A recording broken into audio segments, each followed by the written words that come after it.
स्वागत है सभी बेरोजगारों का हमारे YouTube चैनल पर।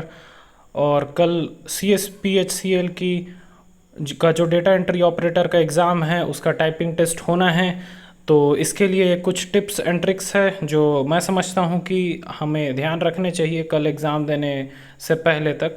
तो मैं चाहता हूँ कि इसे मैं आपके साथ भी शेयर करूँ ताकि आप भी इसको समझें और इसको ज़्यादा से ज़्यादा अपने दोस्तों के बीच में शेयर करें। चलिए तो फिर शुरू करते हैं। सबसे पहला जो टिप मैं आपको देना चाहूँगा कि वो ये है कि कल के डेट में सुबह से लेके आप कोई भी हैवी काम नहीं करेंगे।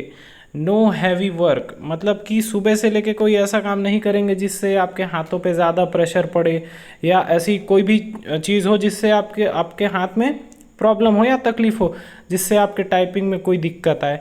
तो सबसे पहले तो इसी चीज़ का ध्यान रखना है कि आपको सुबह से उठ के अपने हाथों को रेस्ट देना है, उस पर ज़्यादा बोझ नहीं डालना है। जो भी बोझ है वो दिमाग पे ऑलरेडी है, तो और हाथों को बोझ देने की ज़रूरत नहीं बनती है। दूसरी चीज़ अगर जो मैं समझता हूँ जो इम्पोर्टेंट है वो ये है कि जब आप एग्ज़ाम हॉल में बैठते हैं तो सीधे सीधे आप ये समझ लीजिए कि आप किसी से बात ना करें। डोंट टॉक, मतलब कि बात करना है तो नॉर्मली आप बात कर सकते हैं, लेकिन किसी की स्पीड मत पूछिए, किसी का स्पीड जानने का कोशिश मत कीजिए। हो सकता है वो आपको ऐसी स्पीड बता दे जो आपसे काफ़ी ज़्यादा हो, तो आप वहीं पे अपना पूरा कॉन्फिडेंस लूज़ कर दें और फिर आपका वहाँ पेपर ख़त्म हो जाए वहीं पे। तो ऐसा काम मत कीजिए कि किसी से कोई स्पीड या उसकी एक्यूरेसी या ऐसे टाइपिंग से रिलेटेड कोई भी जानकारी आप किसी से मत जुटाइए। कोशिश कीजिए कि जब तक एग्ज़ाम ख़त्म नहीं हो जाता किसी से कुछ भी नहीं पूछना है। ये एक समझता हूँ मैं जो बहुत इंपॉर्टेंट पॉइंट होता है, जो हमारे माइंड पे एक बहुत बुरा असर पैदा करता है कि अगर किसी बाजू वाले का हमसे कुछ ज़्यादा अच्छा निकल गया तो थोड़ा सा वहाँ पे असर होता है दिमाग पे। तो इस बात का खास ध्यान रखेंगे, ठीक है।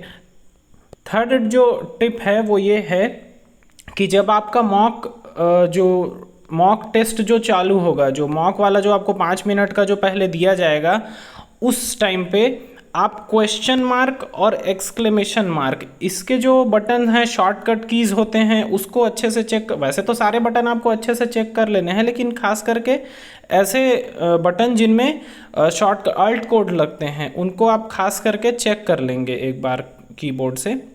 जिससे क्या होगा कि आपके बाद में हो सकता है आगे चल के ये सारे कैरेक्टर यूज़ हों तो वहाँ पे आपको दिक्कत ना आए। इसके अलावा एक चीज़ और, जो जैसे हम लोग त लिखते थे, आधा त और पूरा त लिखते थे, तो इस तरह से लिखते थे। तो इसको जो हलंत है, हलंत लगा के आप चेक कर लेना कि ऐसा सही लिखा रहा है कि नहीं। अगर वो ग्रीन कलर के बजाय रेड कलर में शो होने लगेगा तो समझ लेना कि आपको हलंत लगा के ही लिखना पड़ेगा। और अगर ऐसा नहीं होता है, अगर बिना हलंत के भी काम चल जाता है, तो आप वैसे ही रखिए। क्योंकि मैंने नोटिस किया है कि हलंत लगा के जब हम लिख रहे हैं तो हमारा काफ़ी टाइम वेस्ट हो जा रहा है, और ये टाइम वेस्ट के साथ साथ आपके जो वर्ड पर मिनट है वो भी इससे कम हो जा रहे हैं। जैसे सपोज आप 30 वर्ड पर मिनट का अगर आप टाइपिंग कर ले रहे हैं तो सिर्फ हलंत इतने ज़्यादा आ जा रहे हैं बीच बीच में कि उसके कारण आपके 1-2 वर्ड पर मिनट की स्पीड कम हो जा रही है। तो ये आपके लिए एक नुकसानदायक हो जाता है। तो इसलिए जब आप मॉक में देखेंगे तो हलंत के साथ कोई शब्द को, जो अधूरे शब्द हैं उसको पूरे करने वाले को चेक करके अच्छे से देख लीजिएगा। तो ये तीसरी बात थी। चौथी बात है, जो चौथा जो टिप है वो ये है कि आप स्लो स्टार्ट कीजिए। ये बहुत इंपॉर्टेंट है कि आप स्लो स्टार्ट करें। जब आप शुरू में ही बहुत ज़्यादा हाई स्पीड ले लेते हैं तो उसमें आपके जो मिस्टेक्स है वो होने उसमें बढ़ जाते हैं। तो ज़्यादा गलतियां, जब आप शुरू में ही ज़्यादा गलतियां करने लगेंगे, आप बार बार बैक स्पेस की यूज़ करेंगे, फिर उसको सुधारेंगे, फिर तो ये सब में एक तो टाइम अलग वेस्ट होगा, दूसरा आपका बैक स्पेस जितना ज़्यादा यूज़ होगा उसमें भी अलग दिक्कत है। अभी ये तो क्लियर है नहीं कितना नंबर कटेगा, क्या कटेगा, लेकिन हो सकता है अगर काटने पे उन लोग उतर आए तो फिर काफ़ी नुकसान हो सकता है। तो बेहतर ये है कि आप स्लो स्टार्ट करें। स्लो स्टार्ट करेंगे, अगर आप 2 से 3 पंक्तियां भी अगर सही से लिख लेते हैं शुरू में बिना कोई गलती किए, बिना बैक स्पेस यूज़ किए, तो आपका कॉन्फिडेंस ऑटोमेटिकली इतना हाई हो जाएगा कि आगे के आप वर्ड्स सेंटेंस अपने आप सही करने लग जाएंगे। और शुरू में हमारे मन में डर भी होता है कि चीज़ें कैसी होंगी, क्या होंगी, मतलब कॉन्फिडेंस नहीं होता है टाइपिंग शुरू करने के टाइम पे। तो वो एक कॉन्फिडेंस है, वो एक आपका फिर बन जाएगा जब आप 2-3 लाइन सही से टाइप कर लेंगे। तो इस चीज़ का आप बहुत खास ध्यान रखेंगे। नेक्स्ट जो है 5वीं टिप, वो मैं आपको बताता हूँ कि जो साइड में जो घड़ी है, जो टाइम चल रहा होगा, उसको बार बार नहीं देखना है। ये जो टाइम है ये सबसे घटिया टाइम होता है, क्योंकि जब स्क्रीन पे जो टाइम है 10 मिनट का वो उल्टा चल रहा होता है तो हमारा दिमाग भी उल्टा चलने लग जाता है उसको बार बार देख के। ठीक है, तो उस पर बिल्कुल भी आपको फोकस नहीं करना है। जब आप ऐसा करेंगे तो बार बार आपका कीबोर्ड से जो अटेंशन है, जो ध्यान है वो कम होगा, जो हट जाएगा, फिर आप बार बार फिर से ज़्यादा गलतियां करने लग जाएंगे। तो इस चीज़ को अवॉइड करके चलेंगे कि आप टाइम को बार बार बिल्कुल भी नहीं देखेंगे। ठीक है, इसके बाद 6th जो टिप है वो ये है कि अगर देखिए शुरू में तो आप एक्यूरेसी पे फोकस कर ही रहे होते हैं, शुरू में आप एक्यूरेसी हाई रखेंगे, धीरे धीरे आपके पास गलतियां होती जाएंगी। जब आप स्पीड को इंक्रीज़ करते जाएंगे, धीरे धीरे स्पीड बढ़ाते जाएंगे, तो फिर आगे चल के वो मैनेज हो जाता है। लेकिन अगर मान लो कि लास्ट में टाइम जो है वो थोड़ा कम पड़ रहा है, मतलब कि आपको ये अंदाज़ा हो जाएगा कि आपकी स्पीड कितनी लगभग हो सकती है या आपने कितना टाइप कर लिया है। तो अगर आपको लग रहा है कि टाइम अगर कम बच रहा है और मैंने कम टाइप किया हुआ है, तो वहाँ पे आप एक्यूरेसी को फोकस न करके स्पीड पे फोकस करेंगे।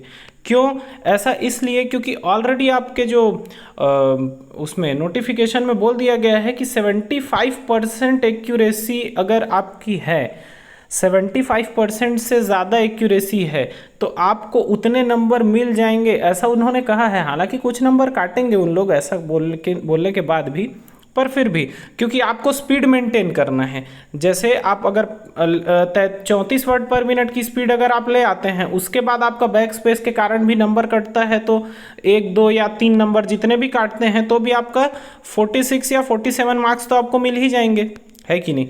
इसके बजाय अगर आप कहीं मान लीजिए कि आप 27 वर्ड पर मिनट या 28 वर्ड पर मिनट टाइप करते हैं, 100% एक्यूरेसी के साथ भी अगर आप टाइप करते हैं, तो भी आपको 45 से ज़्यादा नहीं मिलेंगे। अब इसमें कुछ बैक स्पेस होंगे तो हो सकता है आपको उसमें 1-2 नंबर और काट दे, तो ये नुकसान का सौदा है। हमारे पास भले बैक स्पेस हो जाए, लेकिन हमारी जो टाइपिंग स्पीड है वो 34-35 से तो नीचे आनी ही नहीं चाहिए। कोशिश करें, जिनको पूरे में पूरे मार्क्स लाने हैं उनके लिए मैं बता रहा हूँ। बाकी आपकी स्पीड जितनी है आप उस हिसाब से चीज़ों को एडजस्ट करें। ठीक है, इसके बाद 7वां और लास्ट फाइनल टिप मैं जो आपको देना चाहूँगा कि वो ये है कि आपके 2 टाइपिंग टेस्ट होने हैं। पहला जो है वो आपका हिंदी का होना है और दूसरे में आपका इंग्लिश का होना है।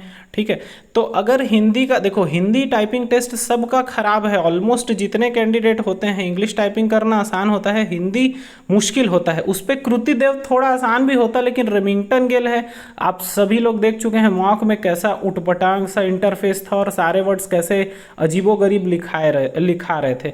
तो इसलिए हिंदी टाइपिंग सबका थोड़ा ना थोड़ा कमज़ोर ही रहेगा मान के चलते हैं, और इंग्लिश टाइपिंग सबकी अच्छी होगी।